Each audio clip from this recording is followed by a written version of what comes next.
Hello, everybody.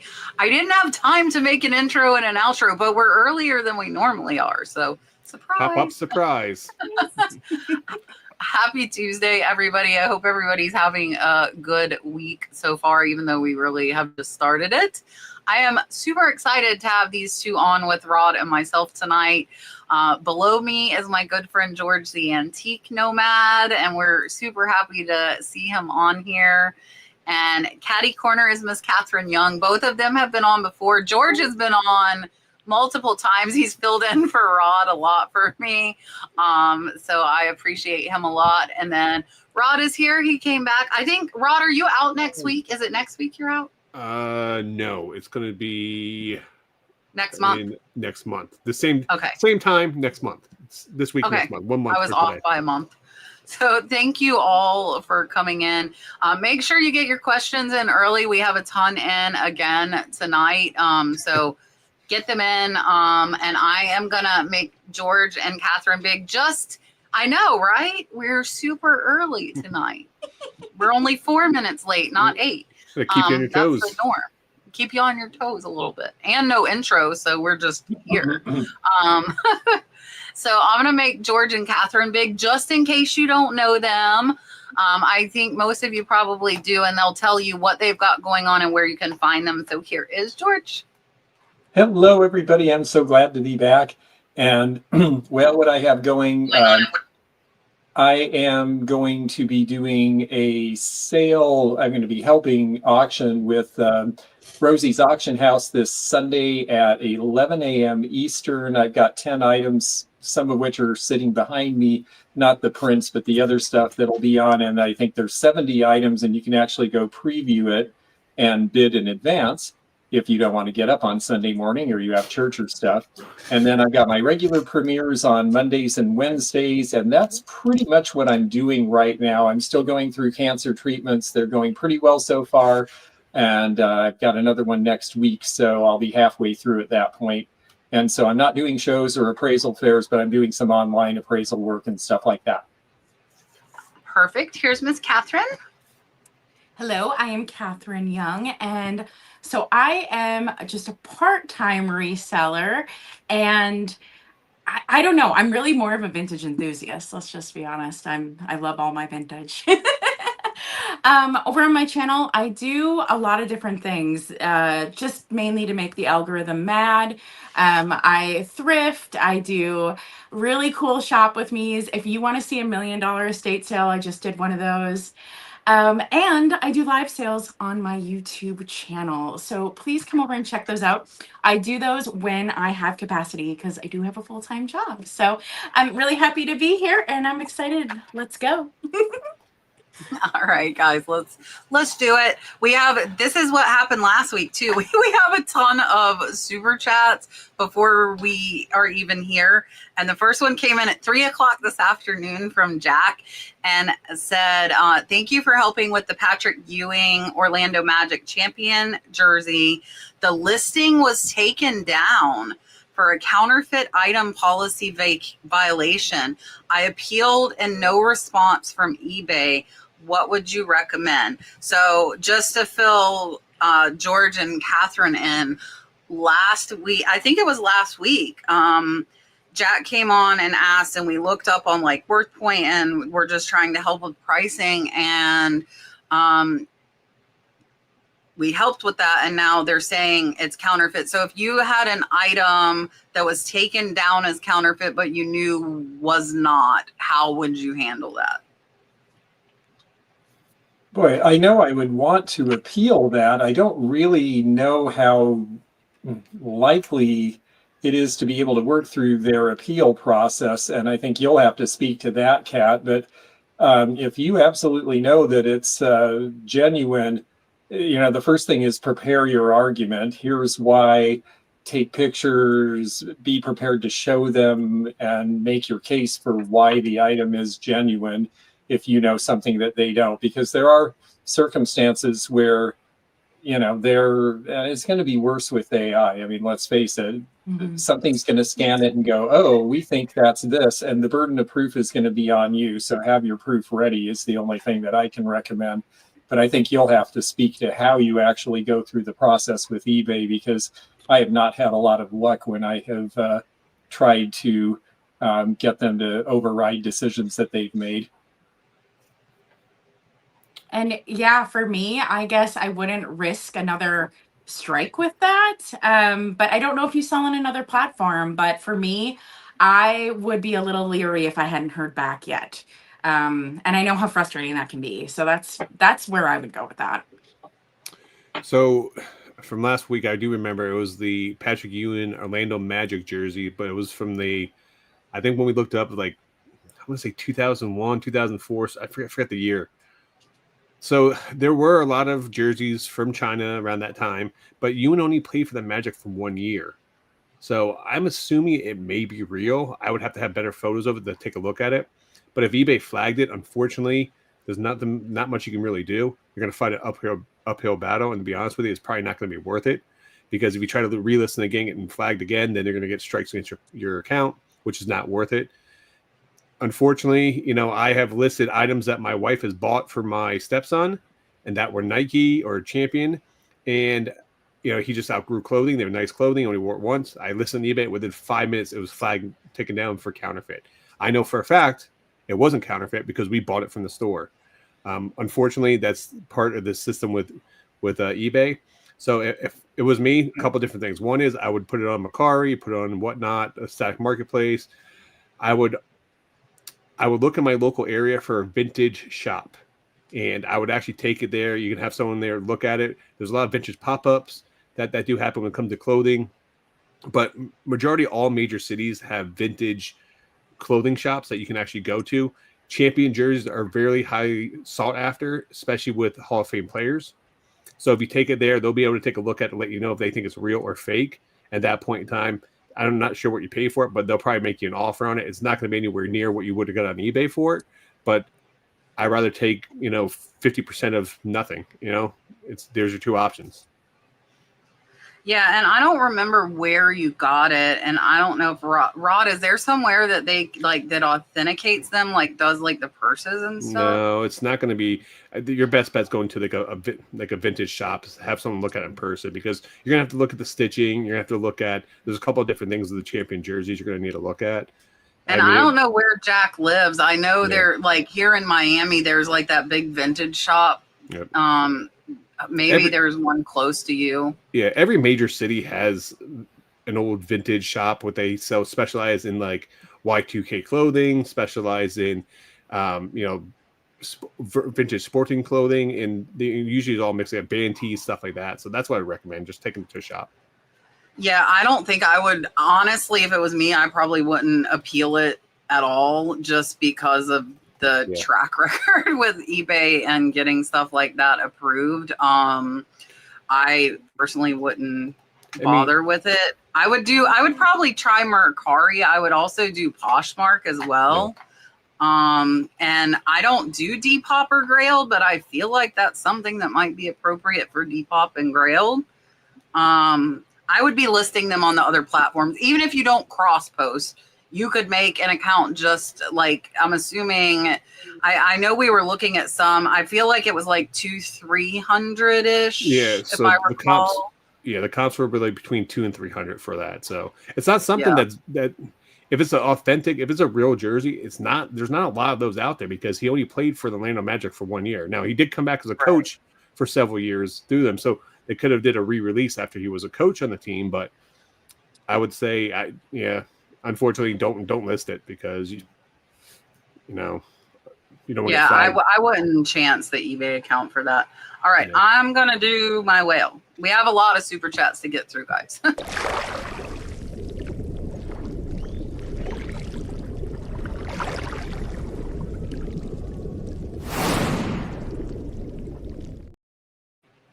My glasses. I don't know when I'll go back to wearing. I go through phases where I'll wear my glasses for a year, or I wear my contacts.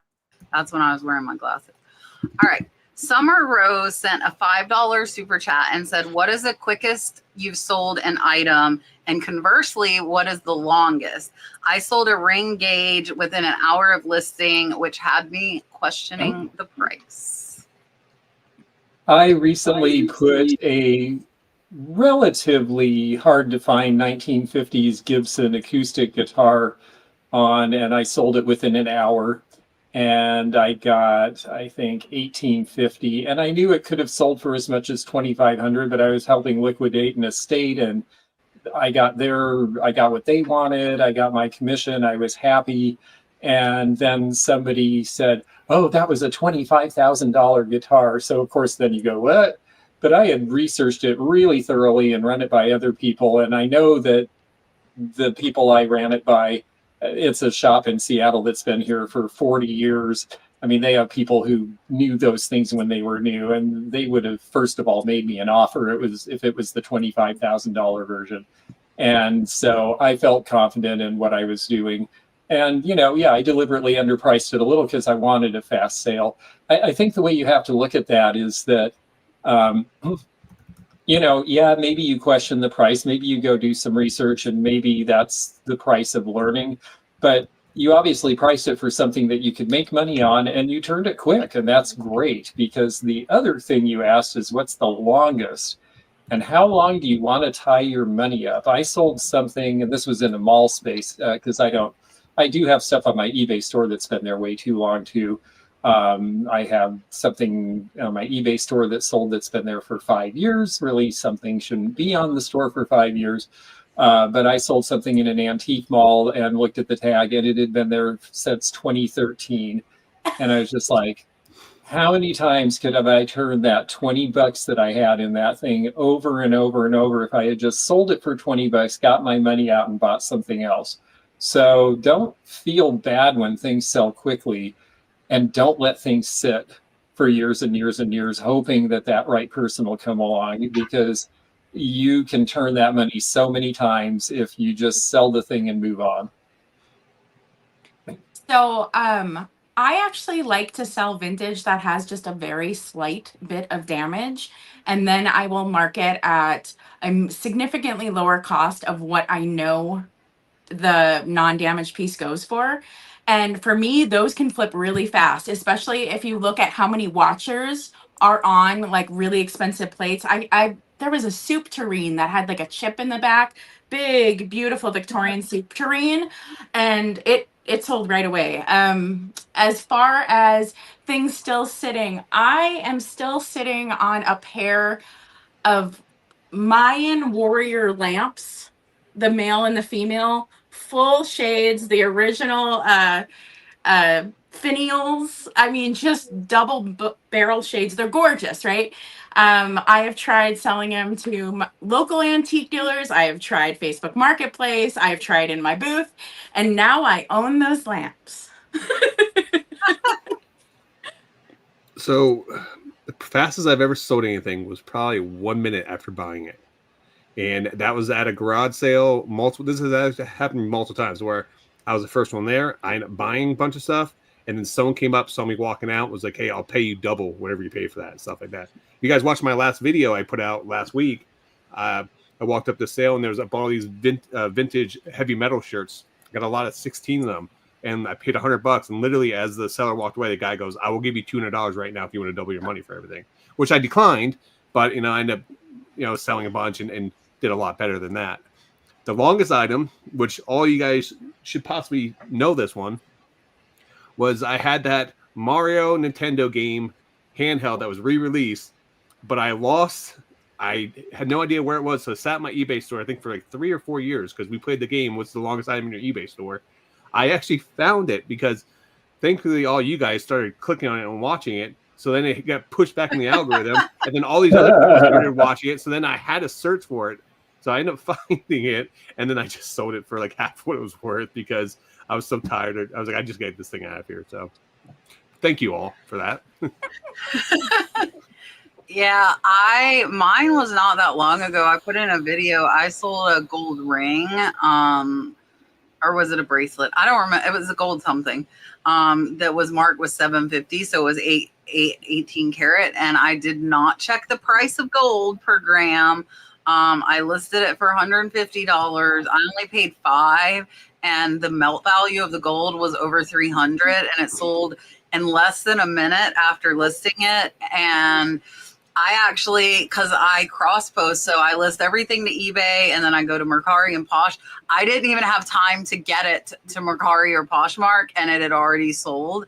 And then somebody else messaged me and they're like, was that supposed to be an auction and a starting bid? And I'm like, no, I just didn't check it. And I honored the price. Because I still made over $100 on it. And whoever bought it was smarter than I was on gold, you know. So I honored the price. I shipped it out. The longest, I think I had one recently that was like at 3.5, 4 years. If you don't know, I have a ton of space, so I'm okay keeping stuff. I'm not purposely doing it, but I'm okay. And I just recorded a high dollar what sold for you guys that'll come out Friday. And there were quite a few that I did 55% off. I still made money, but I'd had them over a year. So I have started sending like deep discounted offers on stuff I've had more than a year just to let it go. But there are also ones that sold full price after that long in that video. So, I mean, if the right buyer finds it and they want it, it still could sell at full price. But if I have watchers, I send out 55% off to try and encourage it to get the heck out the door. So I'm not intentionally keeping stuff for years, but I have the space that if I have to keep stuff for years, I can. So isn't that the it's like the best and the worst feeling at the same time is when you list something on eBay and then it sells within like the first like 5 minutes. You're Then like, what I do? Then you just start questioning yourself, like, did I list it too low? No, is it right? Like, because a lot of people don't know that a lot of people have saved searches for certain items that don't show up very often on eBay. So when that item pops up, they're going to buy it at whatever price. So Fast. a lot of times Especially that's what gold. happens. Yeah. I'm going to check the price on gold from now on. Yep. All right. Let me give you your super chat. We'll go to the next one.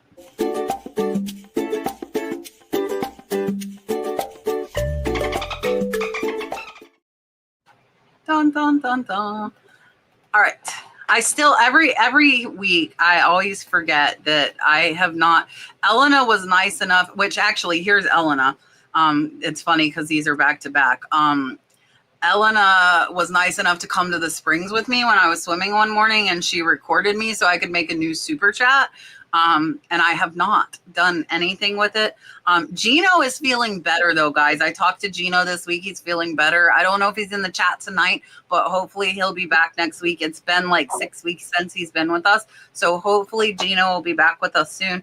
And Elena, you are very, very welcome. I am happy to help. I'm going to give Elena the kitty because Elena loves her kitty cats. Here you go.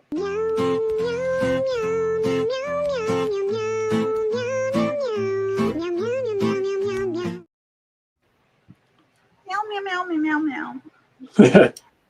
And the funny, so Drew, I always give my swimming with the gator one, which is what made me think of that. But Elena happened to send the one right before it, and she recorded me to make a new one, and I haven't yet. So Drew sent $4.99, said, have an amazing show. You got this, and rest in peace, Ozzy. If you guys do not know, Ozzy passed away, unfortunately, which is very, very sad. So I'm going to play my one swimming, and this will encourage me to make a new one. Here, Drew, remind me to make a new super chat. Here you go.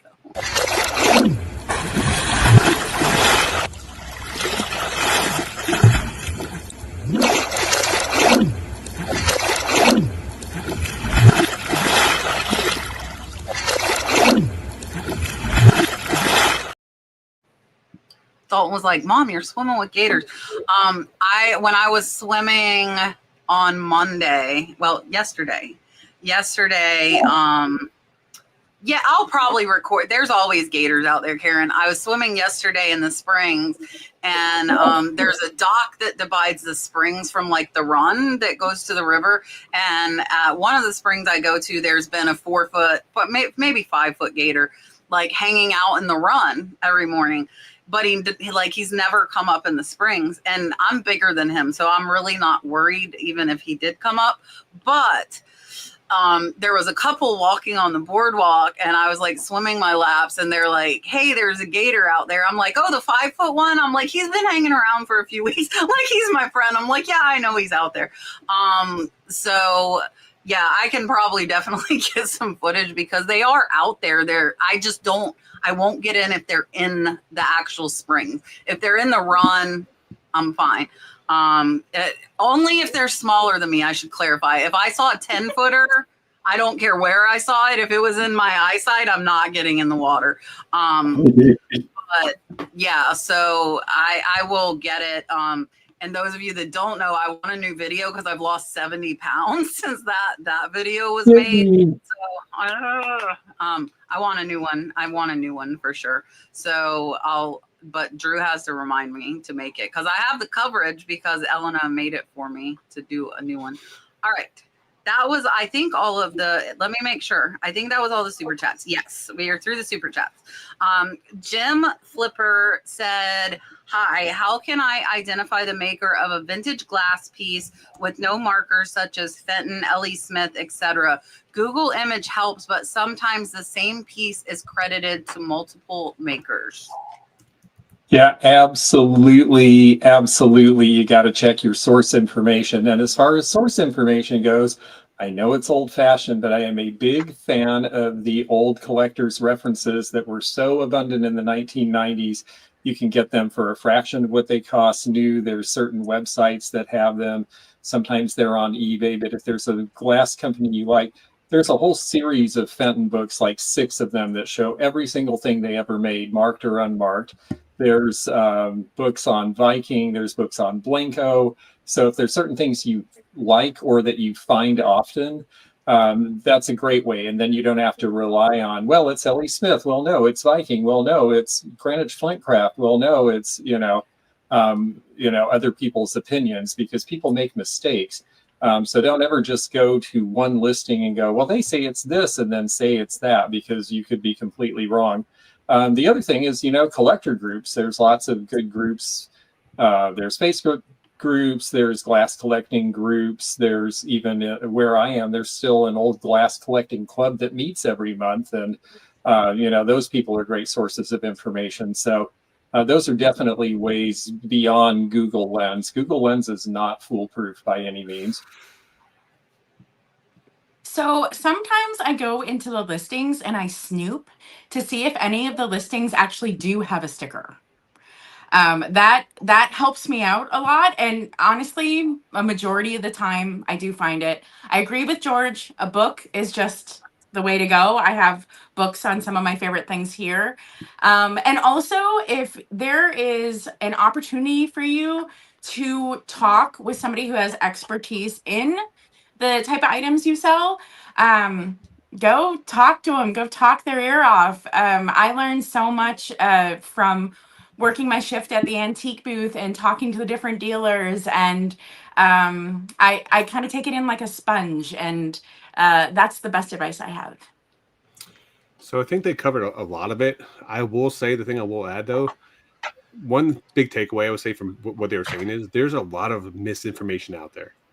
And that goes for just reselling in general. So be careful who you guys are getting your information from online here. We vet everyone that comes on the show just for the fact that we want to make sure that they're going to provide you guys good information.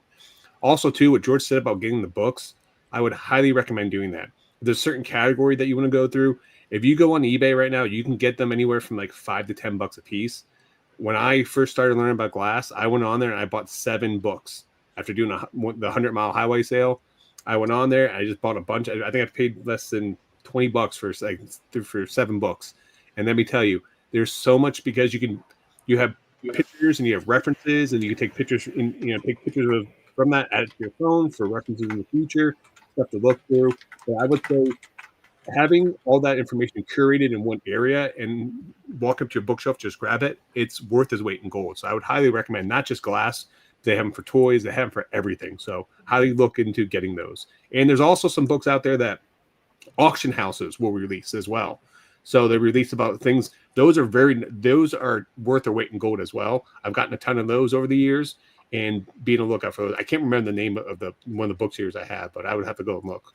But yeah, so for me, like, I love the costume jewelry books. I have quite a few. There a lot. The good ones are expensive. I'll forewarn you guys. A lot of the costume jewelry ones run like $40 to $50 a book. I agree with Catherine. Like, I would go and look and see if maybe somebody did have it with a sticker, you know, so you would know that it was on one of the ones that are listed. And you also, like, WorthPoint has a reference library. I don't use it a ton, but they do have a reference library. I actually have found a couple of pieces here really recently that were in, like, when I Google Lens, WorthPoint's reference library came up, which was kind of cool. They were pieces that had been featured about the maker, which was neat. So that's another option. And then, like, a lot of the groups, I don't think anybody, like the Facebook groups for collectors, there's so much knowledge in there. And if somebody steers you wrong, I get the fun part of Facebook, somebody else is going to correct them. And you're going to see who it is. So that's really good as well for specifics. Like, you could do one like pottery, you can do jewelry, you can do the glass. There's so many different groups on Facebook. I know the toys, we've talked about the toys as well before. Same thing. And you can utilize that as well. Oh yeah, who would have thought the actual library would have reference books? Mm-hmm. None of us said that. One warning: if it's a little red round Murano sticker, that one you better watch out for, because a lot of those are fakes. That is a great tip. All right, Drew is being a smart aleck and sending me another super chat, reminding me now when he knows I cannot obviously make a super chat right now. So he's not going to get the gator again. I'll do my octopus. We'll do the octopus.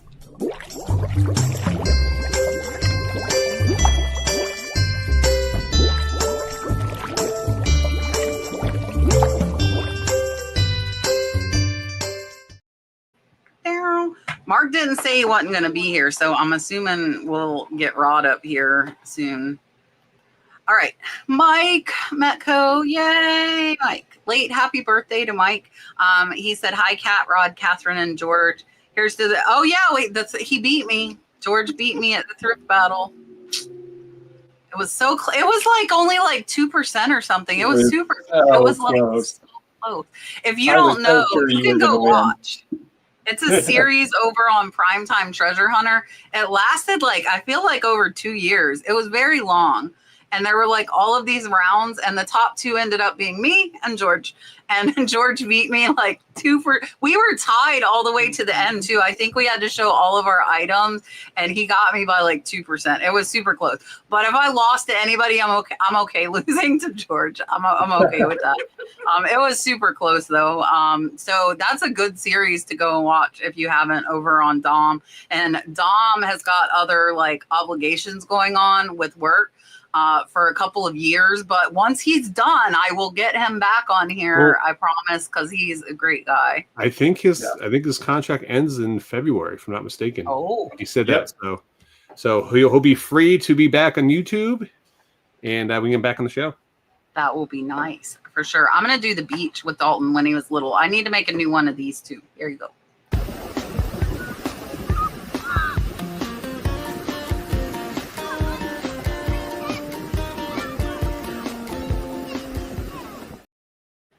He actually has his curls back. If you guys have seen him in the back of some of the more recent videos, he's let his hair grow out, so he's getting his curls back, which I love. So super. I'm hoping he keeps doing it. So I'm like, okay. And like his sister wants him to cut his hair, and I don't. So when she says something, I'm like, shush, like telling her to hush. All right. Summer Rose said, when is it okay to list something as new? Example, a baseball hat with stickers still on it, but no hanging tags, or a plushie with a tag attached, but it's vintage and shows wear. Okay, well, of those two examples, I would say yes to number one and no to number two, provided, of course, that you look at the hat and there's not obviously like greasy marks from somebody actually wearing it who just didn't take the stickers off. A plushie with the tag attached, well, you know, lots of stuff still has the tag attached that's old. it doesn't necessarily mean that it doesn't have wear. So, you really, again, err on the side of conservative, because your reputation is what you have in this. After you sell the item, the reputation is what remains. So better to say something is nearly new, excellent condition, lightly used, something like that, as opposed to saying it's new and then having somebody say, well, I can tell somebody used this before. It's just not good practice. And I agree. The first one I would call new, and the second one I wouldn't. Remember how many of us put little protector tags on our Beanie Baby tags? Like there's tags on those plushies, okay? So, and then from like a vintage perspective, if you find like a vintage item still in the package, even if the package is a little roughed up, this is where it kind of differs. You can still have it as new old stock if it was not opened. Because I've sold things as new old stock, and I just noted where the package had some love. If it's been around for 50 years, there's going to be some dents and dings. So I will still call those new old stock if they haven't been opened. A lot of people wear hats with the stickers on. I currently do that right now, so be careful with that. So I live my life under one philosophy for my eBay store. I underpromise and I overdeliver. So what I mean by that is, when I list up my items, I'm going to list them as used condition majority of the time, unless I know for a fact that it is brand new. The fact that you're questioning if these items are used or not, if you should list as new or not, that's a red flag for me that I should not list those as new. So I would always just weigh on the side of caution with that, because just like George said, it takes years to build your reputation, it takes minutes to lose it. And the last thing that you ever want to do is do anything that's going to damage your business. Don't step over $100 bills to pick up pennies. Like to get the extra $1 or $2 because it's new. You do not want to do that, because you end up costing your business negative feedback. You get strikes. It's just not worth it. So I normally list all my items as used, and you can actually put something. You can list something as, especially when it comes to clothing, and eBay has drop downs. Look at the drop down. They have something that says new or new without tags. So you also have that category. So do that. But I also, all this stuff as like excellent condition. And then I'll go into my description. I'll say, hey, I'm not sure if this is brand new or not. It doesn't have the tag. So I'm listing it as used, but it looks like it could potentially be new. You can always add that to your description, other things like that. But I always proceed on caution. Yeah, I was going to say there are a ton of baseball hats with stickers that people wear. Yep. That definitely would not be something like you can tell on the inside. Like I've had them with stickers with sweat stains so bad it's not funny. So I would look at the overall condition of the hat. If it looked like, especially if it still has like the cardboard inside, that like shapes it, then I'm okay listing it as new.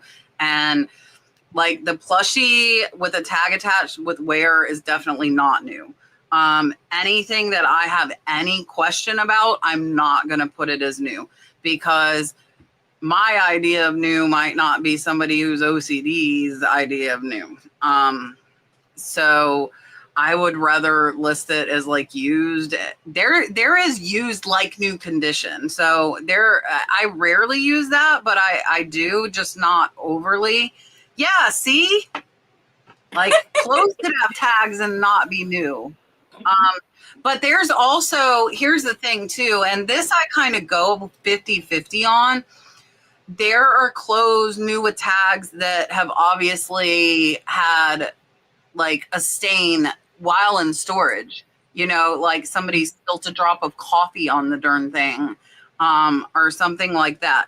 Those I go back and forth whether I put them as like, I'll put new with defects, or something like that. And sometimes I'll put them as used. But that like I said, I kind of bounce back and forth with that, because there's also like, I've had a lot, and I just did, if you guys missed it, I did like a video on vintage napkins and tablecloths and stuff. And a lot of those were new with tags, but had discolored from storage. And they still sell, like they will still sell, and they still sell high. But I think the main thing, and those I would be okay listing as new, but that would be a new with defects, and I'd make sure in the condition box that I put notes about it, make sure there were plenty of pictures to support that. That's the biggest thing. So I do see that a lot with the vintage linens that are new, and just the discoloration. What sucks with those too, especially hankies, the ones that they leave the stickers on, where you take the sticker off, is discolored in yellow from the glue from the sticker. So those, if they have the tag, I'll list them as new. If the tag's still on it, that's not on you, but a lot of them I get, and you can see like the perfect oval where that sticker was, and that will not get better. But I think people that collect them are, kind of familiar with that. All right. Hey, I had that too. Said, if and when you go to highway sales, what are your best tips, tricks, and strategies for success? I love highway sales. Kentucky has a bunch of them. I even opened my storehouse on the one that goes by there. They are just so much fun. Success really has to do with, what you're looking for. Some of them, like Highway 6880 sale, the 400-mile sale across Kentucky, they do a guide that you can go to online, and you can sort it by the kind of things you're looking for. I look for vintage, so I put in vintage or antiques, and it pops just the sales up that have advertised antiques, which is great. So some of them are really organized. If you're like, I want clothes, you can sort for that. If you're like, I want toys, you can sort by categories. Most sales are not that organized. So then what you have to do is look at, sometimes they have a local guide, like the one that I'm on, the local tourist board. If you go to them, they'll tell you, oh yeah, this has this. Another thing you can do, like when I have mine, when I open up for the highway that I'm near, when they have a sale, I actually put an ad on Craigslist with everything that I have in it. So if you have a route you're thinking of, you might think to look for Craigslist, or if I'm bringing an estate in, I'll even do estatesales.net. So look at those sources and see if you see people who say, hey, we're on the highway sale, we're selling X, Y, and Z. And that way you can get some idea beforehand and maybe target where you go. Because like a friend of mine, Stephanie from Thrifting Adventures, I just was shopping with her last weekend, and she went to Kentucky, went on the highway sale, ironically, the one that I usually open up on, which I couldn't do this year. And she said, we went to 80 sales and I bought things at 8 out of 80 because they didn't have my kind of stuff. So those are some ways you can filter it down so that you're a little more focused on the things you look for. That would be my main suggestion. Other than that, you just have to have the eagle eye from the car and go, oh, does it look like my kind of stuff? And slow down and do the crawl. So I love those tips, and I'm going to give a tip that also goes for like any antique flea market event, any of that. Play the game of one of these things is not like the other. One of these things doesn't belong. I always look for, I'll go into a booth where maybe these items aren't really my thing, but the person has vintage, and I always look for the thing that like doesn't line up with their style. I can tell you I've gotten $70 lady head bases for like $10 because the person's like, I don't know, you want it? So definitely kind of look for the item that you think they might just want to move along, So highway sales is my jam. If you guys have been following my Pick and Punching channel, my last like 6 or 7 videos have been from the 100-mile sale up in Virginia. So I have traveled to multiple states. I've done tons of sales like this. First and foremost, if the sale starts on, say, a Thursday, Friday, Saturday, more than likely there's people set up before Thursday. They get there early because there are people that do professionally travel that do set up at flea markets and stuff like that sometimes people set up 2-3 days before the sale. So just don't start on the actual day. You can actually start the day or two beforehand, or keep your eye out for that. Couple of things you want to look out for. One is, like George said, a lot of these highway sales now have a Google map that you can download to your phone where everyone adds throughout. A lot of them actually have a Facebook page too. So a lot of these highway sales may have a Facebook page you can go to. They give you a map. On that map, they keep adding locations of it, and then you can map out different cities and different parts that you want to go to depending on how long the highway sale is. You want to look out for what is called a tent city. Tent cities are going to be giant fields where people just set up and they're going to put up all these tents. A lot of those are going to be curated items. They're going to be more or less, majority of the time, professional dealers, I would say, or people that set up at like flea markets, stuff like that, because they have the tent set up. They know exactly what they're doing to come in there. Usually those places you may pay a higher price on. Churches are great because a lot of what they do is a lot of people donate stuff to the church and the church blows stuff out. You can get some really good deals at churches. And also look for high schools, middle schools, and elementary schools because a lot of them will rent out spaces in their parking lots to raise money for the schools. So those are curated areas that you can go to that you can find a lot of good stuff. Also look for signs. The random pop-up signs are the best that you always want on the beaten path. Normally what I do on a highway sale, I drive down, I hit up everything on the highway sale as much as I possibly can on, say, day 1, day 2. Let's just say it goes a Thursday, Friday, Saturday. Thursday, Friday, I'm just hitting the highway sales up. Saturday, I'm pretty much going to be skipping a lot of the highway sales, and I'm going to be hitting around the local towns to a lot of the garage sales or a lot of the garage sales or community sales I can potentially find. The part of the reason for that is a lot of people have to work during the week, so they may not be able to make it on Thursday or Friday, but everyone's off on a Saturday. So on Saturday, a lot of people that work during the week are going to be hitting that highway sale up. So I would say get there super early, plan to stay super late. I'm usually up on the highway 5, 6 o'clock in the morning out, driving to where I need to go, and I'm usually getting back 4 or 5 in the afternoon. I'm literally going to pick for 10 hours that day, 12 hours, and I'll do that every single day there. And then what I will say is knowing the area can help out tremendously. So make sure that you take a look at the area that you're traveling to and know that. And then also don't go back to the same area. Say like there's like a 400-mile highway sale. There's no possible way you're going to do all 400 miles in that week. You're probably going to get stuck between like a 20 and 40-mile radius, and that you're probably going to hit a small portion of that. So what I do is then the next year is I keep track of kind of where it's good. When I come back, the highway sale, I'll hit a different part or different town because you're always going to find new stuff, different places. Yeah, I haven't done a ton of them. I've only done a couple. I did the Kentucky one, and I did like the whole drive-by thing and look. And I agree with Katherine. Anywhere you go, finding somebody that doesn't sell glass that has glass, you're going to get a better deal on it. Always, like if they have a few pieces of jewelry and everything else, sports cards, you're probably going to get a good deal on it. I never make it like super far. I'm bad about like Rod. I feel like Rod is good at like looking it over and moving on, where I feel like I have to look at like every single thing in case I miss something.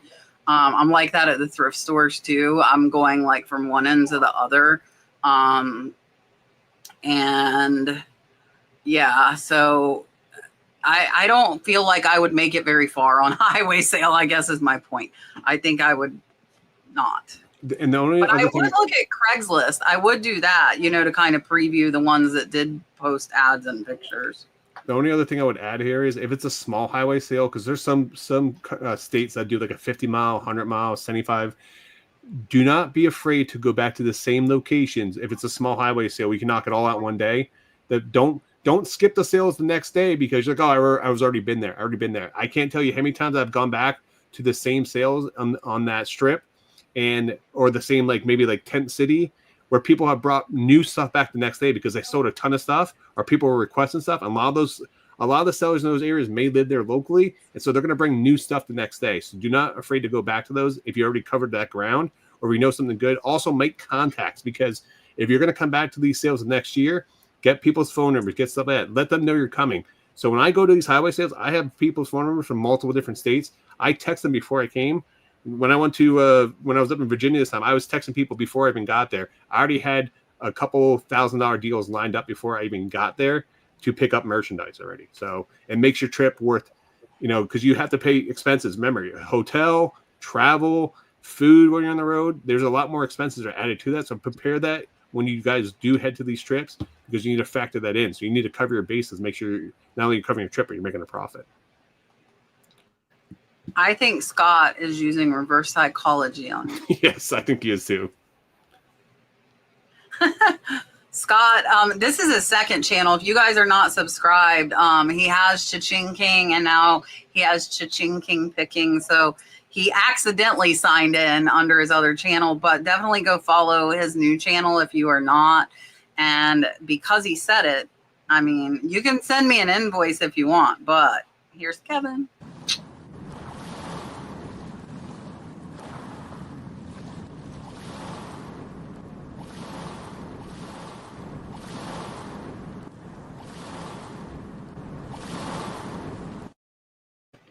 Poor George. He was just starting to feel better. Now he's bleeding from his eyes. Like, oh, jeez. What are you doing this for, man? Come on, Kat. Sorry, George. What did I do? My hair was all poofy. What is going on? Hold on. Okay. 1 Inch Rock sent $1.99 super chat and said for the kitty. So I have to give the kitty super chat. And I think Katherine was one of the ones on that like inspired the kitty cat super chat to be made because everybody had cats that day. So here's the kitty chat. The kitty cat super chat.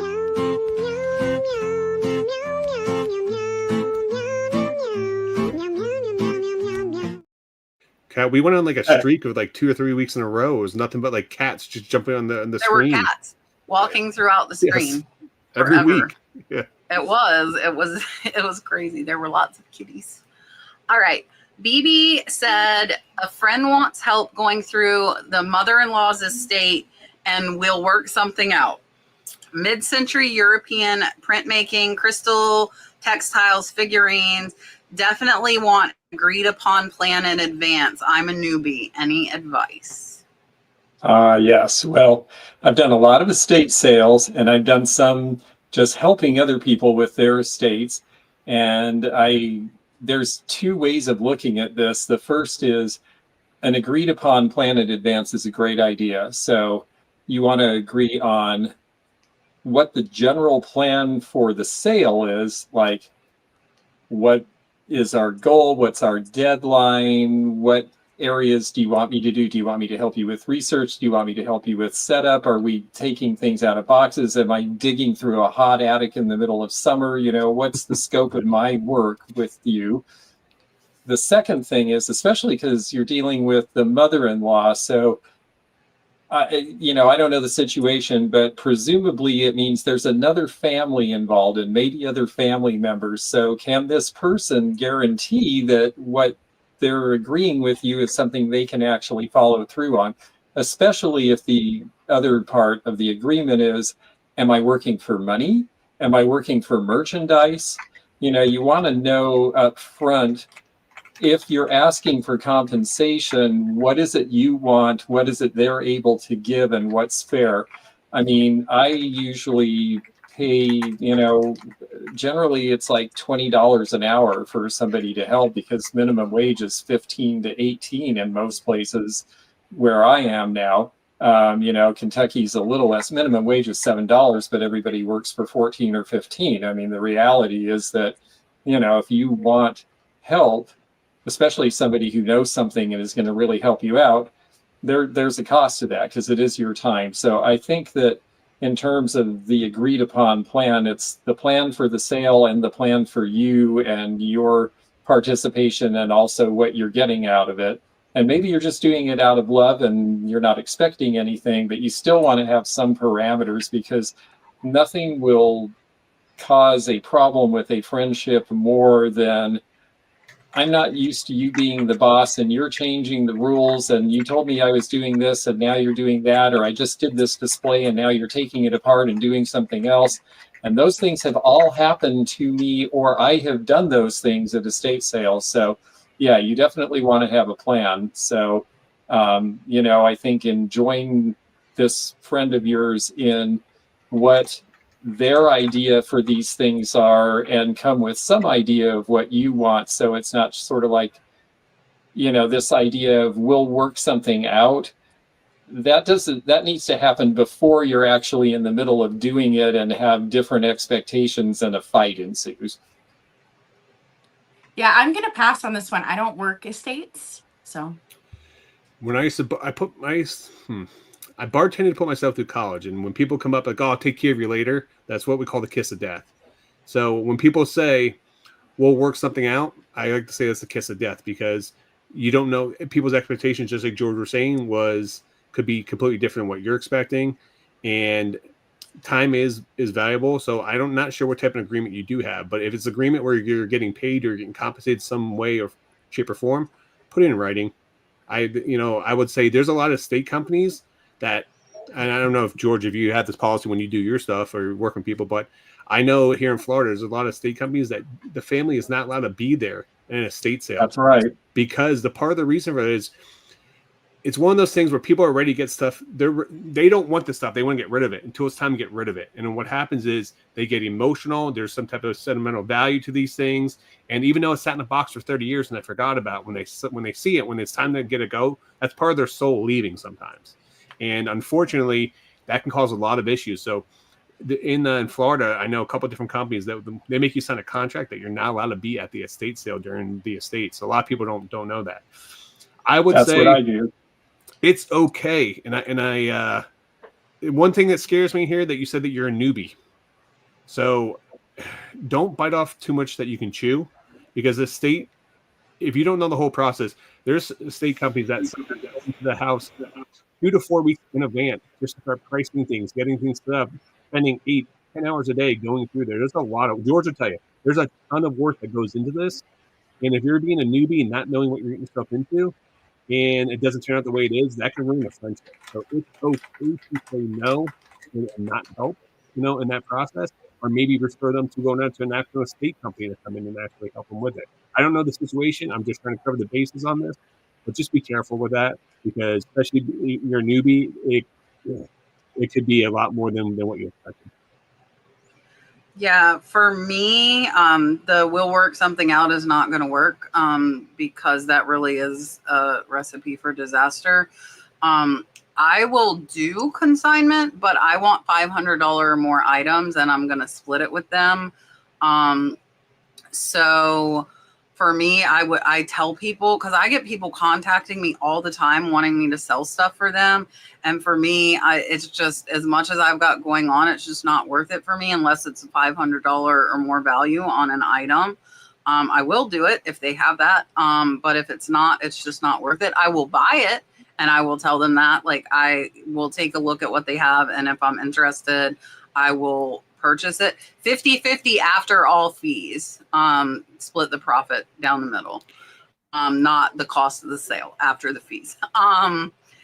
So for me, I like to tell people, like, Rod will pay more than me. If you guys know, I don't like paying more than like 10 to 20% of what I'm going to sell something for. And so for me, I try and tell them that, like, if there's something here that's $100, I want it for 10. If they want to do the work and do it themselves and get more money, then they can. But and it sounds harsh, but that's how I want to come off, because I don't want them to think, like, a lot of people think you'll pay half. There's no way in hell I'm paying half. I'm just not going to do that, because I have employees, I have payroll, I have overhead, I have to store it, I have to ship it. I'm not going to pay you half if I'm doing all of the work. Again, if I'm not paying anything and it's over $500, then after fees, I will give half. But some people are shocked to learn the fees are, 10, 15, 20% that are coming out of that before they're getting that too. So if it's not somebody that's familiar with the online selling process, for me, I would want to work out a deal and say, I'll come pick it and we can agree on a price. I, especially being new, would not want to do a consignment type situation where they hand me all this stuff and then they're not gonna, do it. Consignment chats, if you are thinking about it, is a great channel to watch. Those ladies, that's all they do. That's how they make a living. So it can be done, and it can be done well. They do very well at it. They have, I believe, free contracts that you can download off of their YouTube channel to use. They spoke at Boss. Rod and I both saw them. It was really good information, just kind of learn. And if it's something like that, you want to go in with a contract, and with them, I think after like either 3 or 6 months, if it doesn't sell, it becomes theirs. The seller gets nothing, and they now own that item to do what they want with it, whether it's deeply discount it, whether it's donate it. So you need to think about that, because if you don't have unlimited storage, Thrifted Spirit saying Consignment Chats does 60-40 split. So they get 60, the seller gets 40. I believe. You can correct me if I'm wrong. But you need to go in kind of armed with some, idea in your head. And I would not start pulling stuff. I would not start talking about it until you have it laid out. Like, are you going to buy it? Are you trying to do consignment? If you're going to do consignment, you need to have a contract. It's a lot. It's a lot. Even for me, with a lot of experience, like my mom's friend downsized from a house to an RV, and I kind of went in there almost blind. That was, relatively new to me. I've done quite a few like private picks like that now, but I just laid all the stuff on the table, and it's hard. They always say the person that says that number first loses, right? Like you're going to lose. So you want them to give you a price first. And in that situation, I ended up actually giving her more money. A, it's my mom's friend, and B, a lot of the pieces were way more valuable than I knew. And I wasn't stopping to take the time to research every single piece. And we're talking like, thousands more in value than I thought. So like I sent a check with my mom to give her, I felt that was the right thing to do. And yeah, so just be careful and don't just like try and wing it would be my main thing. Also to ask them what the goal of it is. The goal, because there's two main reasons. Number one is the goal is to raise money for the family, or to clear the stuff out because they have to sell the property, stuff like that. There's a big difference on how you're going to approach the sale, and also to find out what their plan is after the estate clear out, because that is a problem all by itself. And either A, you can get a company to come in and clear stuff out. You can sell it as a giant lot to another reseller. There's you may have to pay a home company to come in and move all this stuff out, depending how much stuff they have. So time is of the essence. But George, can you explain maybe some of the kind of break down the fees associated with doing an estate sale for a lot of people, or maybe what they want to look at? Because I think that's good for the audience to know, because if they ever want to do a estate sale, there's a lot of requirements that do go into it. That's a really great point, and it really varies quite a bit depending on where you are. I typically have charged 35%, or at least that's the basis. If it's a hoard, the percentage goes up. If it's in an area, I charge a third in Kentucky because honestly, the estates are usually smaller and more modest, and it's easier. And also because honestly, the part of Kentucky I'm in, people do not have quite the same means. So, it adjusts. I know there's one outfit in Chicago charging 50%, and you have to pay their crew, and you have to pay their crew's lunch. I would never hire those people. It's insane. And yet they get business, because a lot of people don't shop around. So the first thing I would say is shop around, ask for references, all that stuff. We could go way off into that. But as far as fees go, my standard has always been I charge them that, and I charge them to advertise on estatesales.net, and the actual fee, I don't charge extra. All the other advertising I do is free, but that costs money and it's worth doing, and that is an expected part of the sale. I pay my crew out of the percentage I get. And because of that, I don't take a sale if I don't think it's going to make enough money. I typically don't take sales that won't sell at least a gross of $10,000. Now, there are other companies that do small sales, and it may be that they're one person doing it all themselves and it's a small, easy sale, or it may be that they're charging a minimum. And I have done that on occasion, like I'm getting $1,000 plus whatever percentage. There are some places like Caring Transitions and some of these, nationwide companies that always charge a minimum. And sometimes the minimum is thousands of dollars. And sometimes the state only makes enough money to pay the minimum. And you're basically giving the merchandise away. So again, shop around, because you might be better off donating it or selling it directly. There are other options for selling. You can call antique dealers if you've got old stuff. You can you can go to the flea market and say, hey, you want to buy a bunch of stuff from me, and have people over. So, there are other options. Estate sales are not always the answer, but oftentimes they are. A lot of parts of the country also, one of the reasons I charge less in Kentucky is that people in Kentucky and Indiana and a lot of that part of the country, they use auctions. And what happens is the auctioneer comes in, sells all the stuff oftentimes really cheap, because they're also selling the property, and they really just want to get the property cleared so that they can sell the house on the same auction. And that is, in my opinion, a really lousy way to sell your stuff. I watch them give things away because they're in a hurry to just get it out of there. They sell box lots of things that should be sold individually. So, there's different ways that things are done, and it really depends on your area. But I would definitely say shop around, because those fees can really vary a lot. And usually the auctioneer fees are higher than the actual estate company's fees too, because Generally they're coming out, generally speaking. I know in Florida, a lot of the estate companies are like minimum of $5,000 worth of merchandise, or before they even take it, because we have a lot of people come to Florida to die, unfortunately, where we are right now, and a lot of people retirement, so they downsize before they come. But yeah, I think that's important information that the audience need to learn, because there's a lot that goes into estate sale, and it's a lot more work than what they think. So it's a ton of work. Yeah. It's fun, but it is hard work. Yeah, for sure. All right. Karen with a C says, when listing, there's a field payment policy. I've read that policy and I'm still baffled. I have 2 selections. Both say manage payments with a number in parentheses. What do the different choices mean? I don't know if I've ever seen that. I'm gonna have to. I was going to say, I'm not familiar. I don't take payments. I just don't. I figure the kind of things I'm selling, if people want them, they need to pay for them. It's a problem for me because I travel, and if somebody has something on layaway and then I have to go to a show, I'm taking space in my vehicle to drag their stuff around waiting for them to pay, and then where am I shipping it from? So I just don't do it.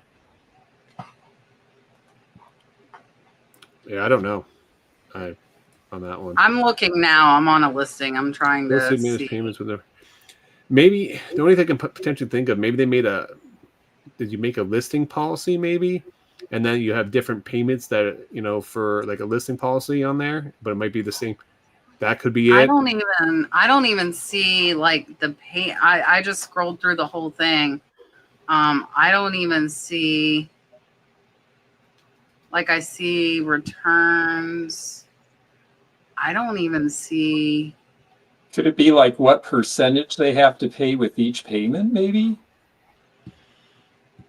I would have to have a screenshot to look at it to have a better understanding. It's kind of maybe screenshot it and send it to one of us. That better not be turned on. I'll be mad if that's been turned on all my things. They have that auto price reduction now on eBay. I don't know if you guys have seen it. That's the next question. Is it? Oh, yeah. Hey. Okay, so let's throw it up here. Kat's a professional. See, she saw it in advance. You do it out there. Nice transition, Kat. She's so good, she didn't realize she did it. So I would say from Kat's reaction, the answer is no. I know about it, but I swear I've been choosing no. And when I went to edit this listing and I hit see pricing options, it has like immediate payment turned on, which I don't normally turn that on, but it also had the auto price reduction on, and best offer, volume pricing. It has sell as lot. Oh, I wonder if this is it. So one of them is offline payment, and it says add payment methods not supported by eBay. Whoa. Maybe that's it. So the 5 Acre Woods wants to know, are any of us using the automatic price reduction option? And if so, what are your thoughts? I don't use it. I could see where for a certain kind of seller, it might make sense if you're selling a lot of the same kind of thing, especially if it's something where you're getting like closeouts or something where it's replicable, or you got a bunch for a cheap price and that's the kind of thing you sell, then maybe you just want it to sell until it's gone. And I can see some merit in that, because it is really, it's really easy to list something, forget that you have it on there, and it just sits forever and ever because it's always the same price and nobody wants it at that price. I wouldn't do it because I'm selling mostly vintage stuff. It's all discreet. Some things I have more money in than others. Some things I have more of the feeling of it needs time to sell than others. So for me, it wouldn't be appropriate, but I can see where it might be for someone. I've never used it, but even on my YouTube sales and stuff, I don't discount items that are older because I feel like it trains my audience to kind of wait. So for me, it's just not a practice I do. So if I don't think I would use it on eBay, honestly. That's a good point. So for me, I don't use it, but I'm always reducing my payments or reducing my pricing on my items manually. So every couple months I'm going to end and sell similar, and I'm going to drop the price of my items. I also run discounts and sales, which for 2 or 3 days, which you can get items at a discounted rate. So the price reduction, I'm like George, I want to control. There's certain items that I have cents in the dollar, and there's certain items I have paid up for. And then I deal with a lot of high-end collectibles in the pop culture world, and unfortunately, those are going to be long tail items that you have to wait for the perfect buyer to come by, or you're waiting for an event to happen, such as, a new movie to come out, which is not coming out to next year, or this baseball player is getting called up, or just signed. So like some of these are long-term plays that are meant to be like that. So I don't want something to automatically send out price reduction on things that are meant to be, that I've already know that 10 or 20% of my inventory is going to be that longer tail item. I'm okay with that. So I don't want any price reduction going out just to protect myself. So this is just like Mercari's auto lowering price, and I hate it. I do not want it. And if I find out they're on my listings, I'm going to be ticked off. I want control of that. And a lot of times they drop them a lot faster than I ever would. I was it 10 days, Kat? Or what is the, how fast I don't know, but I don't drop my price and like the discount I send out until after 3 months of something being listed. Like, no, I wouldn't do it. And I really think Katherine has such a good point about, you train your customer what to expect. And if you're, I think Rod's right, and all of them, about if you do it manually, you just quietly do it, and then it's a lower price, and then a new customer sees it, and then they buy it at that price. I even in the old world, when I ran antique malls, we never let people put a slash in a lower price. You had to change the tag because we didn't want the customers to think, and also because the one person started doing that, and then someone came along with a red pen and marked the thing down and gave themselves a discount. So no. Yeah, I was gonna say, like, the big thing with it, like, I get a lot of 50% off offers, and I think it's because I send those 50 on the stuff over a year, but people don't know how long stuff's been listed. So like when they do that, I just go back and I'll tell them, hey, this is my lowest price for the next 3 months. And if they somebody message me offering me under 50%, I said, my lowest right now is 10%. At 3 months, I'll give you 30. And at a year, I'll give you 50. I said, but I would never accept what you're offering, that because they were offering under 50% and it was a new item. And that's fine. If you want to take your chance that this item's still available in 3 months to get 20% more off, then do it. But I think me sending out those higher offers has almost, like Katherine saying, like, trained my audience that they can send it and try, because they don't know how long it's been listed. I have 8,300 items. Okay. You're not going to know if it's new or not. Like, if you can keep up with it, you're better than me, because I have to have it in the SKU field to know how long it's been listed. And you're ending and selling similar too, Kat, don't you? Yeah, through your process. So they'll never know. Yeah. Yeah, for sure. All right. So Dusty Discovery said they offer you can do 3, 7, or 10 days for it to drop, so it won't go below it. I don't want them touching my price. I don't care if I could set up parameters. I don't want them messing with it personally. I don't want it. All right. Wendy said she has a comment for me. She said she wants to tell us how much she appreciates me and Rod encouraging newbies every week. And she's glad that we teach them how to make good buying decisions and not to grow too fast. Yeah, I mean, you can get in over your head. You definitely can, especially with buying too much. That's most people's problem. The fun part is buy. And then you're like, crap, I have to list this stuff and I have to ship this stuff. And, don't just be buying and like have a whole shed or storage unit and nothing listed, guys. That is one of the worst things you could do, because it just gets worse and worse when you do that. Me and Kat have been doing this for 20 plus years, and we both still to this day have gotten overhead. You literally bought an entire U-Haul truck. I've been over my head. I have 2 whole houses in my friggin' barn right now that I haven't touched because they were free. So I took them. So we tell you guys the best practices because we still make these mistakes to this day, and we try to help you guys learn from them. Yeah. That is why I have a storehouse in Kentucky. I mean, I have another house too, but there's not even room in the other house for the stuff. It's in the barn. Like. Now, the other thing too is know who you are. Katherine said at the beginning of the broadcast, I am a collector who likes to sell some things, and that's awesome. So if that's you, that's great. Enjoy your collection. If you want to sell some stuff and upgrade, that's great.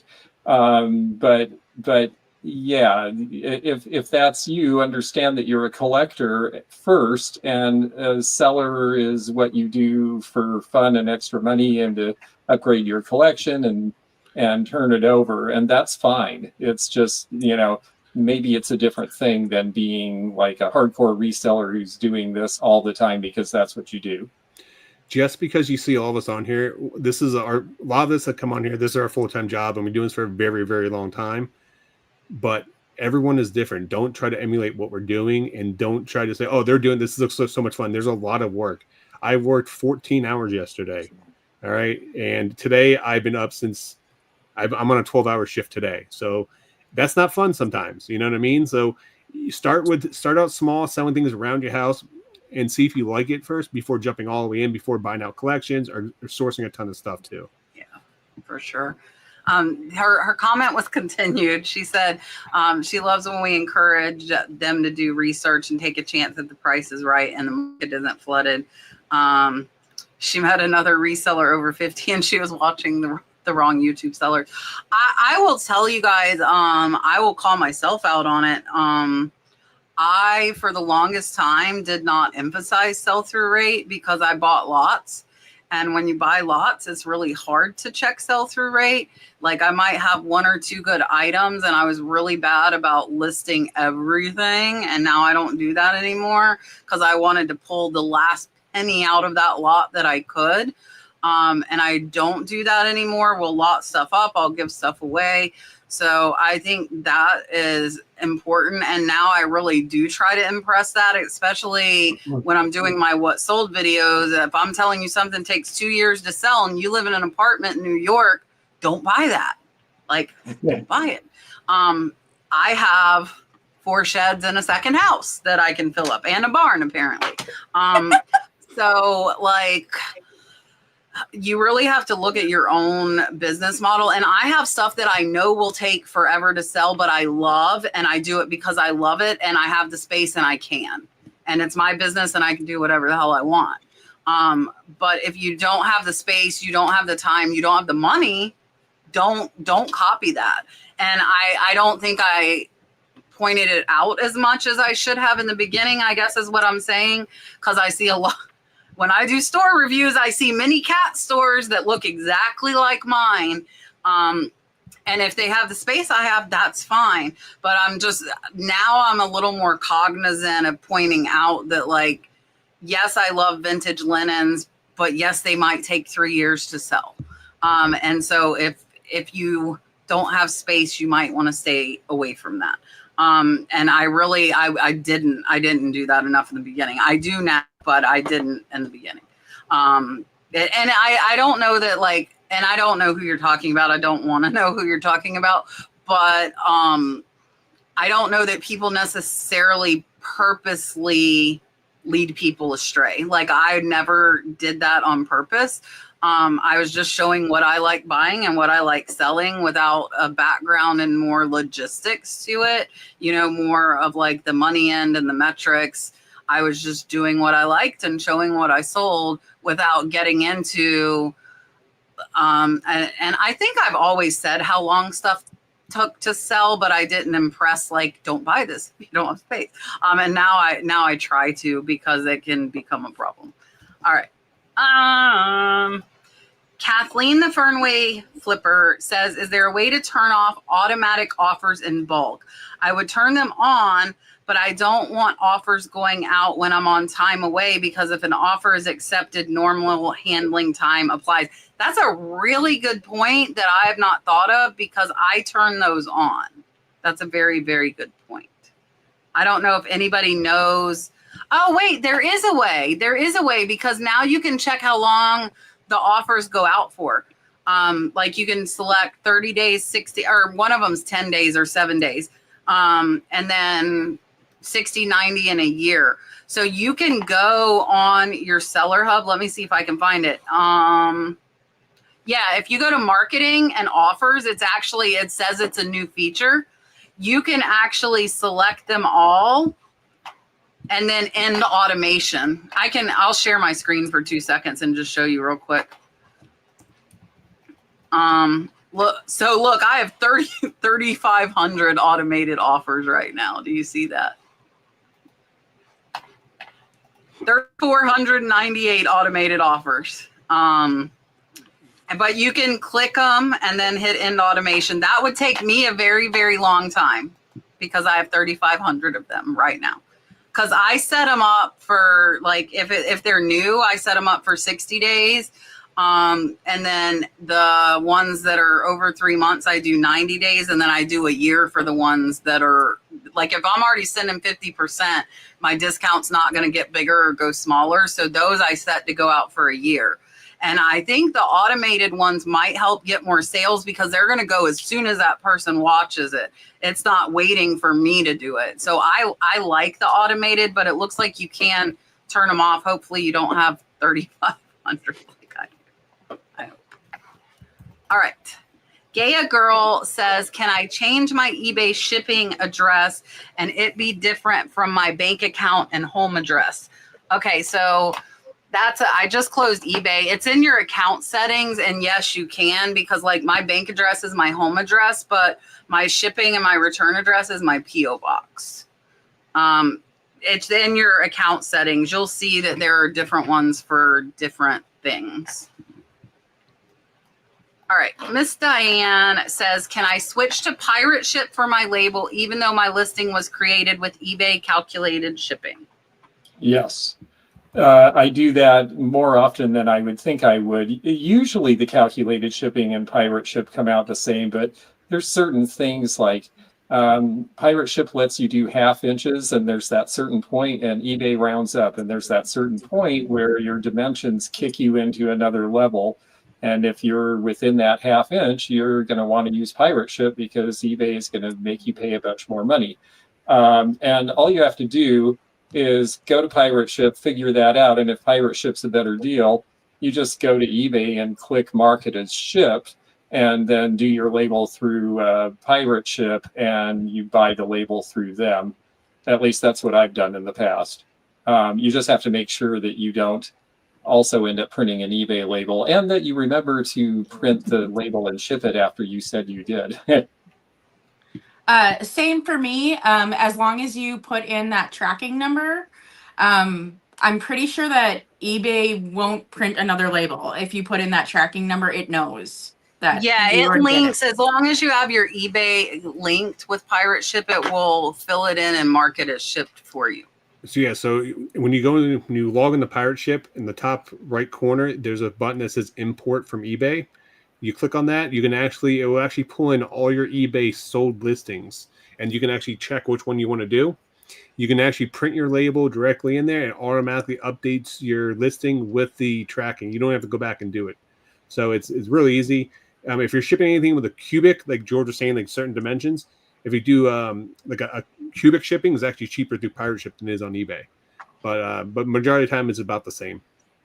And you can't ship through FedEx on eBay. I'm on pirate ship, only UPS and Postal Service. Yes. All right. Kapow Eagle says, I heard the scan sheet does not protect insured or high value items because USPS can't prove you actually left the item with them. Have you had any experience with that?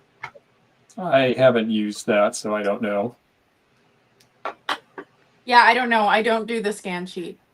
I don't do a scan sheet, but I will tell you if I have a very high dollar item that I have to insure or have them sign for, I will have personally hand them, watch them scan it in. Rest of my stuff I just drop off.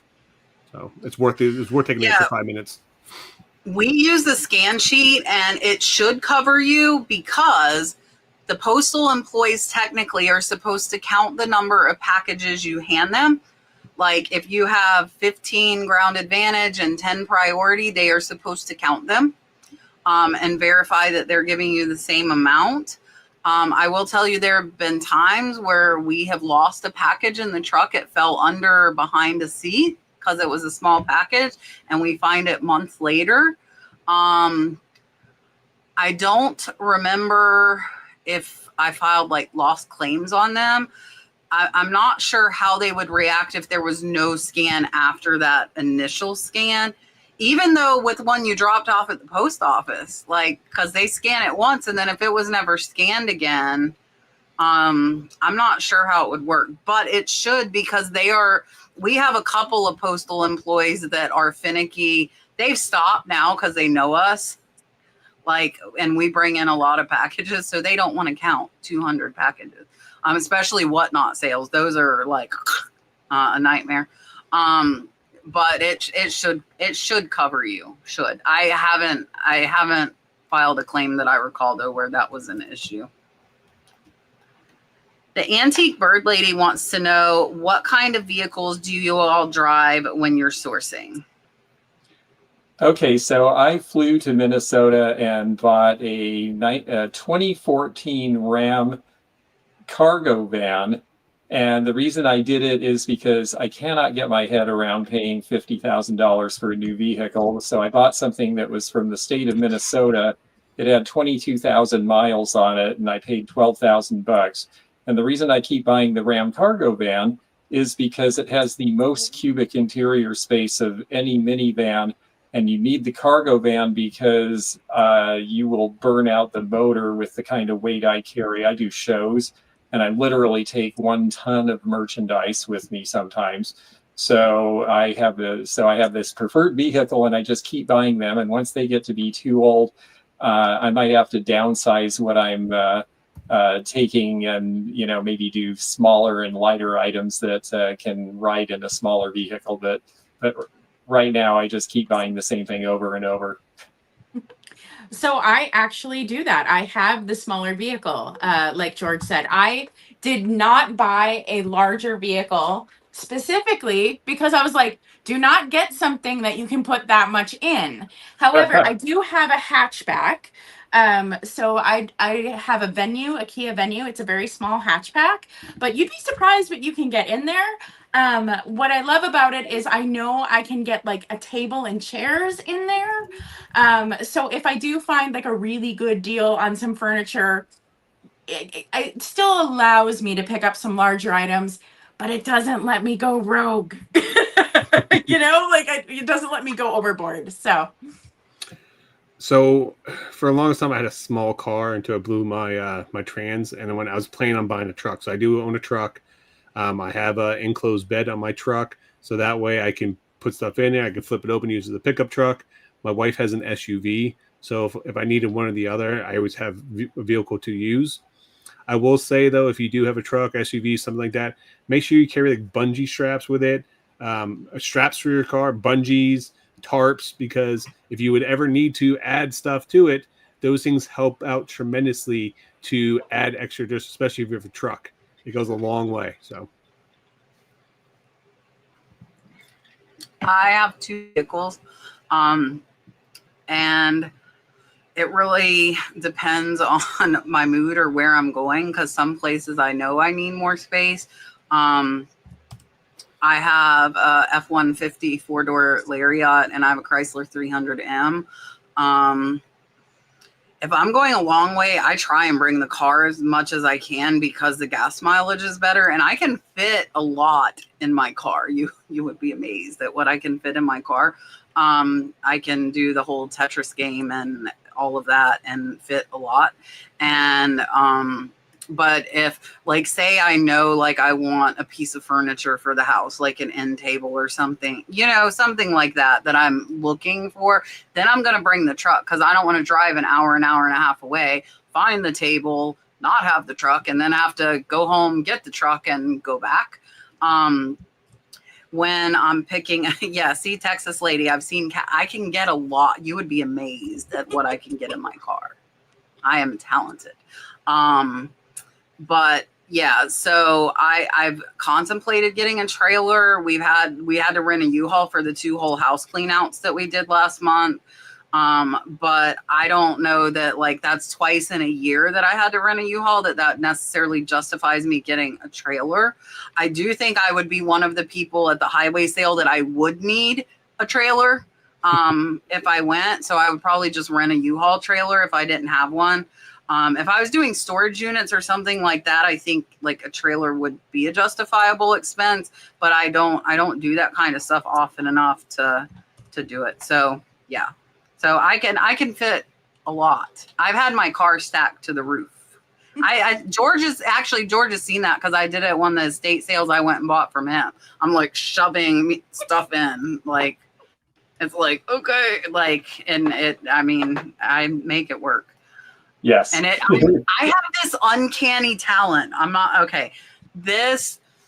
I will buy from online estate auctions, and I have this crazy talent of I buy exactly what will, like, barely fit in my car. And Brooke gets so mad. She's like, Mom, this is not going to fit. And she can pack too, because she's used to picking up for me. So she's used to what I do. But I'm talking like there's like a half an inch to the roof of the whole car. And like we fit like there. I really haven't had many times that I could not. Kat, you sound like my wife. She buys furniture. No, literally, she went out, she bought furniture, and I was like, this is not going to fit in her house. She goes, yeah, it is. We're at a garage. So I was like, no, I already bought it. I said, did you measure it? She goes, yeah, I put my hands like this, and I think it's going to fit. So it's going to go like this. So that's how she measures stuff in the house, and it always fits by like an inch or something like that. It's crazy. So you have a hidden talent, Kat. Beverly wants to know if anybody's going to eBay Open. Oh, I'm grounded right now while I'm having treatment, so I'm not going anywhere with crowds until the end of the year. Nope. I am not. I'll be at the National. I am, Mark, I see it. I'll get it. I forgot. Quit yelling at me. I am not, because it's the first week of school and I'm a single mom and I don't have anybody to watch my kid. So I'm not. All right, Mark. Okay, it was 21 minutes late. Okay, you got a little bit of ground. He sent me a text and said, do you not see your super chats? You were absent last week, buddy. You can't say nothing. All right. That's Mark's late fee. He didn't even put late fee. Mark always gets raw, though. Here you go. Thank you guys for watching. Please make sure you like and subscribe. Until next time. I didn't do it. Kathleen also, I'm late on Kathleen too. I apologize. Kathleen sent a $4.99 super chat. What have I not done? I haven't done the eagle. Let's do the eagle. Here you go.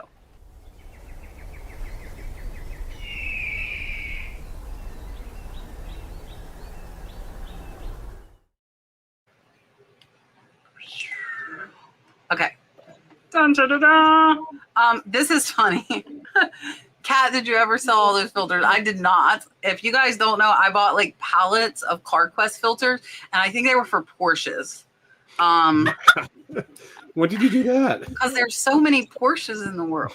When And there's so many people that buy their own filters for Porsches, right? think if someone has a Porsche, they're not going to buy their own filter. They're just going to get us. Listen. So everybody was trying to get me to have a bonfire with these filters. Actually, I think there's some still up there. I'm looking. So I like bamboozled. This is bad. I convinced somebody to take some of them for free.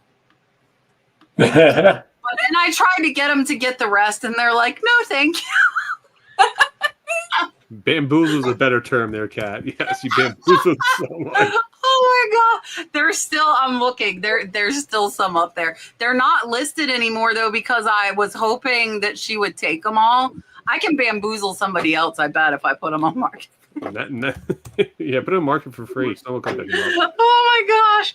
Those free, man. And then I'd have a whole loft open. Like, I'm looking. I'd have some space if I got rid.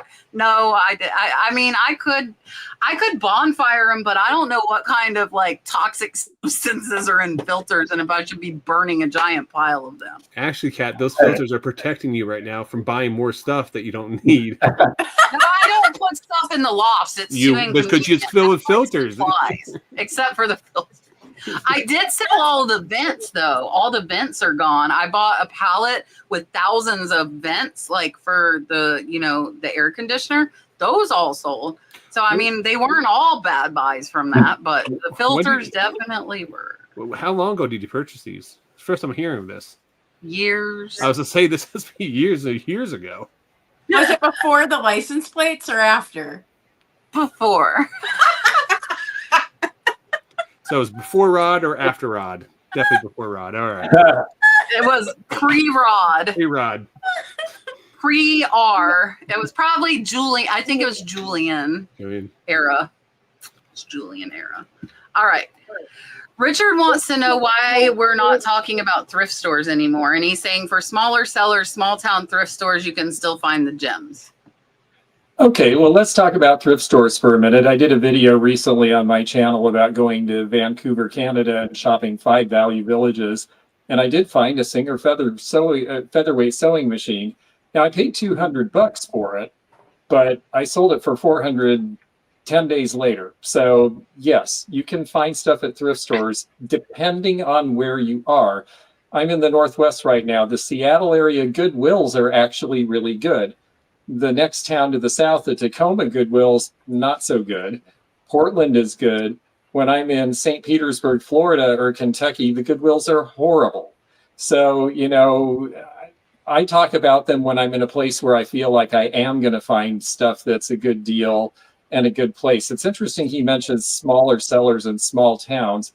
I was just with Stephanie from Thrifting Adventures, and we went to a bunch of garage sales in a town that it seems like the dealers didn't hit. And a whole lot of them were like, well, we're going to donate all this, so I want to go back and go to the thrift stores there. But in some small towns, like where I am in Kentucky again, the small town thrift stores don't have anything interesting most of the time. And I think it's, again, because people sell through auctions. And the stuff that gets donated, it's not a wealthy area, and the stuff that's donated is just not good. So, I'll talk about thrift stores when they're good. I think there is something that's happening. I've noticed a little bit of a shakeout with some of the people who got into this right after the pandemic or during the pandemic, when it was, I need a side gig. Wow, the thrift stores are full of great stuff for cheap. And yes, and I can just get all this great stuff and not pay very much, and then I'm going to make all this money. Well, yeah, the thrift stores, I remember we were supposed to have 3 estate sales. We couldn't hold them. We donated so much good stuff to the thrift stores. So the thrift stores for a little while were just full of amazing things.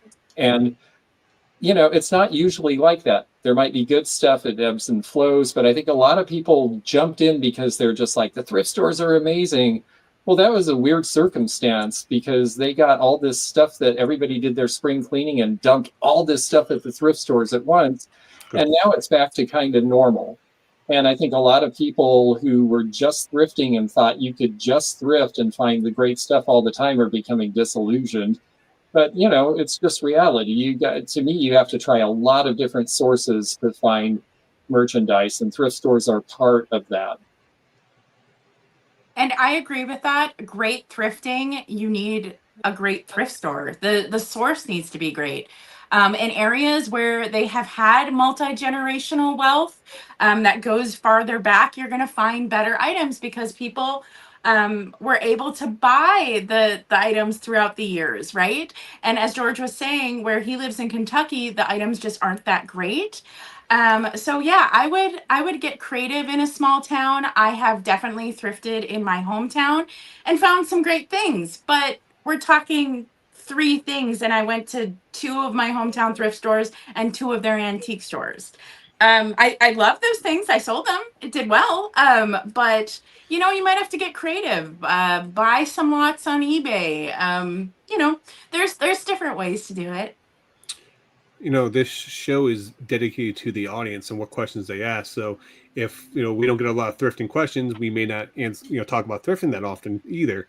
I will say, though, I think George made a really good point that during COVID, everyone was stuck at home. They did a lot of spring cleaning. A lot of people dumped a lot of stuff into thrift stores that wasn't normally there. And you had a lot more stuff coming through there. The thrift stores have evolved so much. I would say in the last 5 years, the thrift stores have evolved more than they ever have in the last 5 years. And a couple of different reasons. One, because we had circumstances that never happened before with the whole pandemic and COVID. So a lot of people just put a ton of stuff there. Number 2, a lot of people were looking for side hustles. They were stuck at home watching videos. They like what's new and shiny. You know, they saw all these people going to thrift stores. They thought, oh, this would be fun. And go do this. 2, you get out to a thrift store. And then when you put in the grind where you're looking through 1,000 pieces of clothing, you go from thrift store to thrift store and you're not finding anything. It gets old pretty fast if you're not dedicated to it. Also, too, thrift stores have smartened up a lot. Thrift stores in my area have raised their prices tremendously I'm talking 200-300% than they were 5 years ago. And a part of the reason for that is there are thrift stores now that are starting to sell online. There are thrift stores that are actually starting to sell. They have someone in the back selling on Whatnot. So the evolution of the thrift stores has changed dramatically. So I think that it's really going to come down to the area that you live in, because there's a lot of good thrift stores still out there, but there's a lot of thrift stores that have evolved and changed where for me, it's not worth my time and effort to go to thrift stores. I can find gems there, but the amount of time that I spend sourcing and searching through those thrift stores, I can get a higher return on my investment going through garage sales or heading to a flea market where everything's curated in one area. So time is money for me. So for me, it's not beneficial to my business. That's why you don't see me go to thrift stores. But I think thrift stores can still be good. It just depends on the area that you live. Yeah, and I mean, I talk about them, but on my other channel, which I haven't put a video out in 2 months. I did go record 3, though, last Friday. I recorded new ones because the other ones were really old. I had ones that I could do, but it just been so long. So, I mean, I talk about them when I'm selling stuff from them, and I do sell a decent amount from the thrift stores, but my business really is primarily from online estate auctions because the volume and the money that we do cannot be sustained from thrifting. Maybe if I lived in Orlando or Miami, it might be able to, but even then I would still have to thrift a lot because I can go on an online estate auction and fill up my truck, you know, with just an 8-hour auction. And that at thrift stores, well, for me, I do that. But it's typically not the higher value that I really need in the mix to be able to make the kind of money that I want to make. That's the big thing for me. Plus, we're not full-time clothing sellers either. That's a big portion to it, too. Yeah, I think a lot of the thrifting sellers you're right, they are primarily clothing. That's why, like, my employee hates when I go thrifting because she knows the clothes are coming because we have dollar thrift stores with dollar clothes. So if I can turn $1 into 20, I'm gonna grab it. And she's like, oh, like here comes all these clothes. That happens. I'm just going to add one thing to this. If you listen to everybody's answers, everybody talked about thrift stores based on what their capacity to sell was and what they needed to sell. So someone like me, smaller turnaround of stuff, thrift stores make more sense. But if you need the bulk, it doesn't make as much sense anymore. 100%. Yep. All right. Let's see. Patty says, George, do you ever make it to the Bitterroot Highway Bitterroot. sale in Montana? Ooh. I haven't yet. A friend of mine does, and she does well and has fun. And I said I'd go next year. I'm wondering if this is the highway where like there is no edge of the highway and it just goes straight down. Is that the one? That one is. I am really terrified to drive on that one. So no. Is that it, George? Well, Montana has highways that resemble that. Sure. I would love. I've never been to Montana. I thought it'd be fun to go picking out west like that. So I mean, I would love to do something like that, but I have not. This is making me think. My mom went to the Ozarks and she drove, and she ended up needing anxiety meds because she said the drop offs from the roads like made her so stressed out that like she literally had to get anxiety meds. She's like, next time I'm taking a tour bus. That's what she said. Yeah. Some of the, listen, and it's so fun. I mean, Brooke's 23 now, but Brooke was probably like, like Dalton's age, like 6 or 7. Oh, his birthday's tomorrow, by the way, guys. Dalton will be 7 tomorrow. Wow. We're going to the baseball game. Oh, if you can watch it, I can tell you how to pirate it, but I'm not going to say that. It's blacked out in Florida. We are sitting 3 rows behind home plate, and we will be on the whole game. So if you want to watch the White Sox and the Tampa Bay Rays, you should see us behind home plate. And I'm going to make Dalton help him make a poster that says it's my birthday. So if you want to watch the game, you should see us, me and Dalton and my sister and my niece. Should be. My sister's like, why'd you do that? I don't want everybody to see me. I'm like, I got good tickets and you're yelling at me. Can't win. Summer Rose wants to know, what's the difference between relisting or ending and selling similar?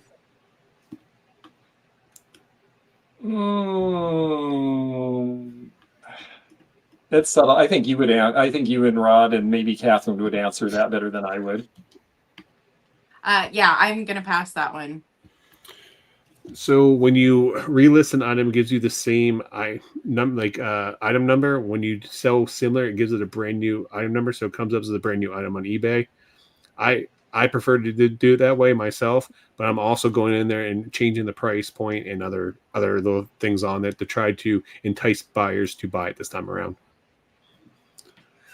Yeah, and I think it gets a boost if you end and sell similar versus relisting, because relisting, eBay knows 100% it's definitely the same item, and sell similar, you might get a little bit more of an algorithm boost because they think it's a new item. All right. George, I hope you can help, because I don't know that any of the rest of us can on this one. Dana says, I recently bought 2,000-year-old documented beads that were pre-Columbian from Canada. I won them for $450, but converted to US $320. Do you have any experience with this? I'm not sure which part they're asking for experience on. It's great they're documented, because pre-Columbian is pretty easy to test, actually, but if they're documented, that part's great. And I do have some experience with that. Honestly, the easiest way to test most pre-Columbian pottery is moisten it. And if it smells like rotting garbage, then it's real, because they used organic materials and pushed them together and dried them in the sun. And if it's been fired in a kiln, it's going to smell like wet clay. If the question is, do you have experience with the conversion? Apparently you bid on it on either the Canadian site, or somehow you were bidding in Canadian dollars, and their dollar is about 73 cents American. I was just up there shopping, and it was wonderful for certain things, because everything you look at, it's like, oh, it's actually 27% less than what it says.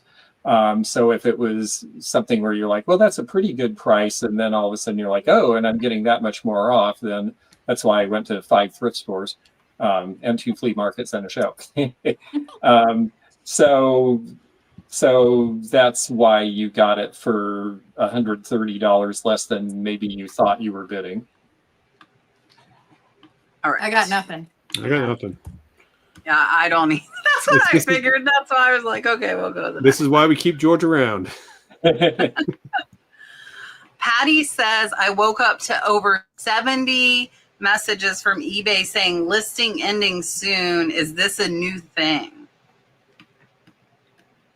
I think you can opt to not get those messages, but yeah, eBay wants you to keep your listings going. They don't want them to expire because they don't make money if you're not listing. So they're going to tell you as many ways as possible. So I think there are some controls that you can implement if that's annoying to you. But yeah, they want you to make sure that you remember to renew your listing or keep it going or work here, put something else on. Yeah, I'll pass on that one. I don't ever have that for my listings because my listings are automatically renewed and they stay up there. I'm not putting them on, after 30 days to go through that rotation. I do get that if I'm watching items and a person's item is going to be ending within 24 hours, they'll say the item is listing because they want me to go bid on an item or it might be coming to an end. So. Yeah, I don't know either. I haven't noticed it, but my email thinks that eBay is spam and it just moves all eBay messages to spam because I deleted them so many times without reading them. Like Yahoo thinks that it's spam. So I honestly don't know. All right. Michael wants to know, is it time to list jackets and coats or wait until fall? I'm finding them at the bins. Well, we're almost to August, so you're going to start having back to school shoppers. So I would say August might be a good time to start listing clothing in general. And jackets and coats, it depends what kind of listing you're doing. If you're doing a short listing or an auction, it might not be the time. But if you're doing something where your listings renew or you're doing, a long-term listing, then yeah, why not? I mean, it's definitely, it's the time people are still getting rid of that stuff, but it's also a time that another group of people are about to come in and start buying. I list whatever item I want any time of the year, even if it's seasonal, but I'll pass that on. The time to list jackets is all year round because eBay is international. So people have different weather, different times of the year. People travel, people go on vacation, people go skiing, people go everywhere. So I don't wait to list items at a specific time because eBay is the place where everyone goes to find that one item that they're looking for. So when I get items in, I list everything because if you're listing stuff when people are already buying this stuff, then you're already behind. That's my philosophy on it. So I get up as soon as possible because when that time comes, it's already there. Yeah, and I agree with Rod. Anytime I get anything, it goes up immediately, whether it is like off-season clothing, if it's Christmas, if it's Halloween. I might, with some like Christmas collectibles and stuff, I might price a little higher and know that mine's not going to be the first one to sell, but it'll be up, at the very, beginning of the season when people are starting to think about it. But I sell winter clothing year round, just like I sell Christmas stuff year round. So unless you have other stuff like summer stuff that would sell now that you would prioritize, I would list them now. All right, last question. And it looks like we got through them all. And then I will let George and Katherine tell you bye, and me and Rod too. Teresa wants to know, when, and I can go ahead and answer this one actually. When doing sell similar, do you have to fill in all the information again, or does it copy all over? It copies it all over. You don't have to.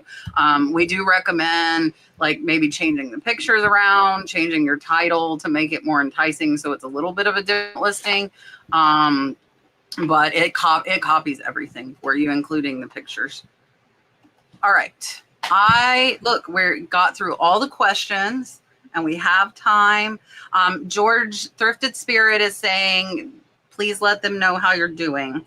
And part of your goodbye. So they'll tell you and that where you can find them and all of that good stuff. And then Rod and myself will. So here is George. Well, if you want a lengthy explanation, I actually am doing a monthly update. I just did one last night. It was on the Antique Nomad Live, and it will be reposted shortly. We just cut the beginning off where I say hi to everybody, so you don't have to listen to all of that. But in short, I'm mostly tolerating the treatments well, and I am seeing symptoms abate, and that's a really good thing. The big problems I've had, I do seem to have soreness in my right foot, and I've had terrible insomnia after both rounds of treatments. I get a really long day of treatments and a short day of treatments right in a row, and then some time off because lymphoma is a blood-borne disease, so it takes time to work its way through. But we are seeing progress. It seems like the markers are, the bad stuff's coming down and the other stuff's getting back towards normal at about the rate that's expected. So far so good. And hopefully by the end of October, I'll be through that part, and then there'll be a little bit of recovery and strengthening. And then I expect to be back to doing all the things that I've done before. As far as things I have going, I know we already mentioned at the top of the show that I'm maintaining the Monday and Wednesday shows on my main channel, except for once a month I'm doing the live show instead. And I will be with Heidi of Rosie's Auction House selling some of the stuff that you see behind me there. She's doing 70 lots actually, and you can go pre-bid or you can join us Sunday morning at 11 o'clock Eastern. Perfect. Eastern. Here's Katherine. Okay, y'all, I'm going to put a shameless plug. I'm less than 15 away from 9,000. So like, go over and join me. We have a good time. Coming up, I will start doing spooky season content. And a lot of you are going to say, it's too early, but whatever. We're past 4th of July. It's fair game. So you'll start to see more spooky season content on my channel. And like I said, I do YouTube live sales. Come on over. We have a really good time. The people in the vintage community are just gems, as you can see with George and everyone. So, and also thank you for everybody in the vintage community I saw in the chat. Thank you for coming over. So have a good night. Perfect. Rod, what's going on? I dropped a brand new video today. I found a really unique item at a garage sale, so go check out that. It's on my Picking and Punching channel. It dropped when we started the show. Tomorrow on Dibbit Cards, I'll be doing a football break tomorrow night, starting at 9 p.m. Eastern Standard Time. Come hang out with me. Also, too, we're giving away a $200 box of $19.99 Pokemon cards for free. I put it in the chat, Dibbit Cards. All you guys have to go there, literally go to the site and put a $1 offer on the box. And then tomorrow we're going to draw one winner. You pay $1 for it, and it's free shipping to you. So we get that going. Also, too, shameless plug. Guys, go to my Facebook page, Picking and Punching Cards. I'm literally 149 people, followers away from hitting 10,000. And I start to unlock a ton of stuff on my channel on that site. So if you guys give me a follow, Picking and Punching Cards on Facebook, I would love you to death. Thank you. Somebody's talking about me. My nose itches. Isn't that what it means? Yeah. Stop talking about me, whoever you are. I will have a what sold out tomorrow, and then I will have a high dollar what sold Friday. I haven't decided what research video I'm doing for Sunday. I'm recording that after we get off of here.